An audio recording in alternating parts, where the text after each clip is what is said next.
ಪ್ರಿಯ ಸಹೋದರ ಸಹೋದರಿಯರೇ, ನಮ್ಮ ಕ್ರೈಸ್ತ ಧರ್ಮಸಭೆಯ ಆರಾಧನಾ ವಿಧಿಯ ಅತ್ಯಂತ ಶ್ರೇಷ್ಠವಾರ ಪವಿತ್ರವಾರ. ಈ ವಾರವನ್ನು ಗರಿಗಳ ಭಾನುವಾರದ ಮೂಲಕ ಆರಂಭಿಸುತ್ತಿದ್ದೇವೆ. ಅಂದು ಜೆರುಸಲೇಂ ನಿವಾಸಿಗಳು ಹೊಸಾನ ಹೊಸಾನ ಎಂದು ಕೂಗುತ್ತಾ ಯೇಸು ಕ್ರಿಸ್ತರನ್ನು ತಮ್ಮ ಅರಸರನ್ನಾಗಿ ಸ್ವೀಕರಿಸಿ ರಾಜ ಗೌರವದೊಂದಿಗೆ ಸ್ವಾಗತಿಸುತ್ತಾರೆ.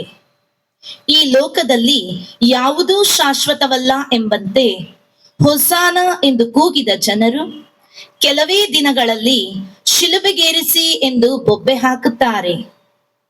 ಇವುಗಳಲ್ಲಿ ಉಳಿದದ್ದು ದೇವರ ಪ್ರೀತಿ ಹಾಗೂ ಯೇಸು ಕ್ರಿಸ್ತರ ವಿಧೇಯತೆ ಮಾತ್ರ. ಆ ಪ್ರೀತಿಯ ಮೇರೆಗೆ ಯೇಸು ಕ್ರಿಸ್ತರು ದೇವರಿಗೆ ವಿಧೇಯರಾಗಿ ತಮ್ಮ ಯಾತನೆ ಮರಣದ ಮೂಲಕ ನಮ್ಮನ್ನು ದೇವರ ಜನರನ್ನಾಗಿಸುತ್ತಾರೆ. ಪುನರುತ್ಥಾನದ ಮೂಲಕ ನಮ್ಮೆಲ್ಲರಿಗೆ ಹೊಸ ಜೀವವನ್ನೀಯುತ್ತಾರೆ. ಆ ಪವಿತ್ರ ರಹಸ್ಯದ ಸವಿಯನ್ನು ಉಣಬಡಿಸುವುದೇ ಗರಿಗಳ ಭಾನುವಾರ.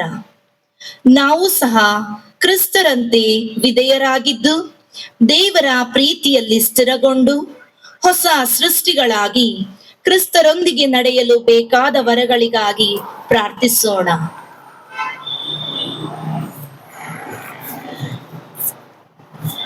ಪ್ರಿಯ ಸಹೋದರ ಸಹೋದರಿಯರೇ, ತಪಸ್ಸು ಕಾಲದ ಪ್ರಾರಂಭದಿಂದ ನಮ್ಮ ಹನುಮನಗಳನ್ನು ದಾನ ಧರ್ಮಗಳಿಂದಲೂ ಜಪ ತಪಗಳಿಂದಲೂ ಸಿದ್ಧಪಡಿಸಿದ್ದೇವೆ. ನಮ್ಮ ಪ್ರಭುವಿನ ಯಾತನೆ ಹಾಗೂ ಪುನರುತ್ಥಾನದ ಪಾಸ್ಕ ರಹಸ್ಯದ ಆಚರಣೆಯನ್ನು ಪ್ರಾರಂಭಿಸಲು ಅಖಿಲ ಧರ್ಮ ಸಭೆಯೊಂದಿಗೆ ನಾವಿಂದು ಒತ್ತುಗೂಡಿದ್ದೇವೆ. ಈ ರಹಸ್ಯವನ್ನು ಪರಿಪೂರ್ಣಗೊಳಿಸಲು ಪ್ರಭು ಯೇಸು ತಮ್ಮ ಸ್ವಂತ ನಗರವಾದ ಜೆರುಸಲೇಮನ್ನು ಪ್ರವೇಶಿಸಿದರು.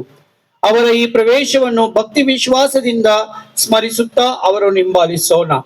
ಹೀಗೆ ಕ್ರಿಸ್ತರ ಶಿಲುಬೆ ಯಾತನೆಯಲ್ಲಿ ಪಾಲ್ಗೊಳ್ಳುವ ವರದಾನವನ್ನು ಪಡೆದ ನಮಗೆ ಅವರ ಪುನರುತ್ಥಾನ ಹಾಗೂ ಜೀವದಲ್ಲಿಯೂ ಪಾಲು ದೊರೆಯಲಿ. ಪ್ರಾರ್ಥಿಸೋಣ. ಸರ್ವಶಕ್ತರಾದ ಸದಾ ಜೀವಿಸುವ ದೇವರೇ, ಈ ಗರಿಗಳನ್ನು ಆಶೀರ್ವದಿಸಿರಿ, ಪಾವನಗೊಳಿಸಿರಿ. ಕ್ರಿಸ್ತ ರಾಜನು ಕೊಂಡಾಡುತ್ತಾ ಅವರನ್ನು ಹಿಂಬಾಲಿಸುವ ನಾವು ಅವರ ಮುಖಾಂತರ ಅನಂತ ಜೆರುಸಲೇಮನ್ನು ಸೇರಲು ಶಕ್ತರಾಗುವಂತೆ ಕರುಣಿಸಿರಿ. ನಿಮ್ಮೊಂದಿಗೆ ಯುಗ ಯುಗಾಂತರಕ್ಕೂ ಜೀವಿಸಿ ಆಳುವ ಅವರ ಮುಖಾಂತರ ನಿಮ್ಮನ್ನು ಪ್ರಾರ್ಥಿಸುತ್ತೇವೆ.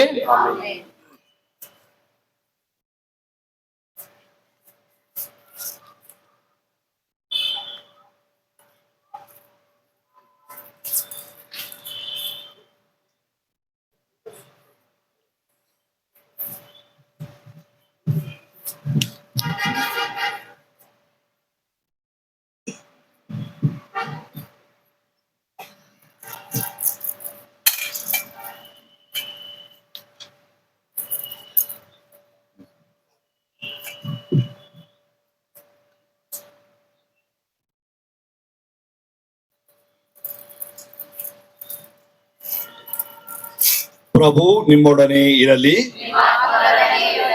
ಮತ್ತಾಯನು ಬರೆದ ಪವಿತ್ರ ಶುಭ ಸಂದೇಶದಿಂದ ವಾಚನ. ಯೇಸು ಸ್ವಾಮಿ ಮತ್ತು ಅವರ ಜೊತೆಯಲ್ಲಿದ್ದವರು ಜೆರುಸಲೇಮನ್ನು ಸಮೀಪಿಸಿದರು. ಓಲಿವ್ ಗುಡ್ಡದ ಬಳಿ ಇರುವ ಬೆತ್ಫಗೆ ಎಂಬ ಊರನ್ನು ಸೇರಿದರು. ಅಲ್ಲಿ ಯೇಸು ಇಬ್ಬರು ಶಿಷ್ಯರನ್ನು ಕರೆದು, ನಿಮ್ಮೆದುರಿಗೆ ಇರುವ ಈ ಹಳ್ಳಿಗೆ ಹೋಗಿರಿ. ಅಲ್ಲಿ ಕಟ್ಟಿ ಹಾಕಿರುವ ಒಂದು ಹೇಸರಗತ್ತೆಯನ್ನು ಅದರ ಮರಿಯನ್ನು ಕಾಣುವಿರಿ. ಅವುಗಳನ್ನು ಬಿಚ್ಚಿ ನನ್ನ ಬಳಿಗೆ ತನ್ನಿರಿ. ಯಾವನಾದರೂ ನಿಮ್ಮನ್ನು ಏನಾದರೂ ಕೇಳಿದರೆ ಇವು ಪ್ರಭುವಿಗೆ ಬೇಕಾಗಿವೆ ಎನ್ನಿ, ಅವನು ತಕ್ಷಣ ಕಳುಹಿಸಿ ಕೊಡುವನು ಎಂದು ಹೇಳಿ ಕಳುಹಿಸಿದರು. ಸಿಯೋನ್ ನಗರಿಗೆ ಹೇಳು, ನಿನ್ನರಸ ಬರುತ್ತಿಹನು, ದೀನನವ ಹೇಸರಗತ್ತೆಯನ್ನೇರಿ ಕುಳಿತಿಹನು, ಮರಿ ಹೇಸರಗತ್ತೆಯನ್ನೇರಿ ಸಾಗಿ ಬರುತ್ತಿಹನು ಎಂದು ಪ್ರವಾದಿಯೊಬ್ಬನ ವಚನ ನೆರವೇರುವಂತೆ ಇದೆಲ್ಲ ನಡೆಯಿತು. ಶಿಷ್ಯರು ಹೋಗಿ ಯೇಸು ತಮಗೆ ಅಪ್ಪಣೆ ಮಾಡಿದಂತೆಯೇ ಹೇಸರಗತ್ತೆಯನ್ನು ಅದರ ಮರಿಯನ್ನು ಅಟ್ಟಿಕೊಂಡು ಬಂದರು. ತಮ್ಮ ಮೇಲಂಗಿಗಳನ್ನು ಅವುಗಳ ಮೇಲೆ ಹಾಸಿದರು. ಯೇಸು ಹತ್ತಿ ಕುಳಿತುಕೊಂಡರು.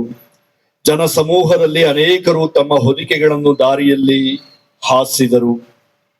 ಇತರರು ಮರದೆಲೆಗಳನ್ನು ಕೊಯ್ದು ದಾರಿಯಲ್ಲಿ ಹರಡಿದರು.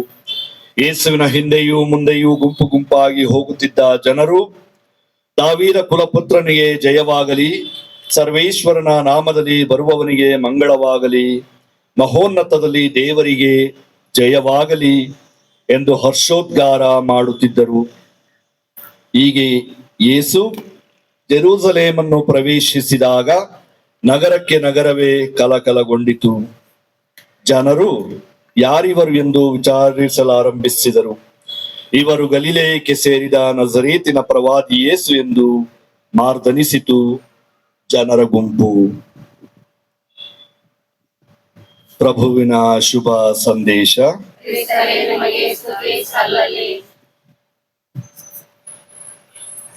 ಪ್ರಿಯ ಸಹೋದರ ಸಹೋದರಿಯರೇ, ಅಂದು ಜೆರುಸಲೇಮಿನ ಜನ ಸಮೂಹವು ಪ್ರಭು ಯೇಸುವಿಗೆ ಜೈಕಾರ ಮಾಡಿದಂತೆ ಇಂದು ನಾವು ಶಾಂತಿಯಿಂದ ಅದೇ ರೀತಿಯಲ್ಲಿ ಮುನ್ನಡೆಯೋಣ.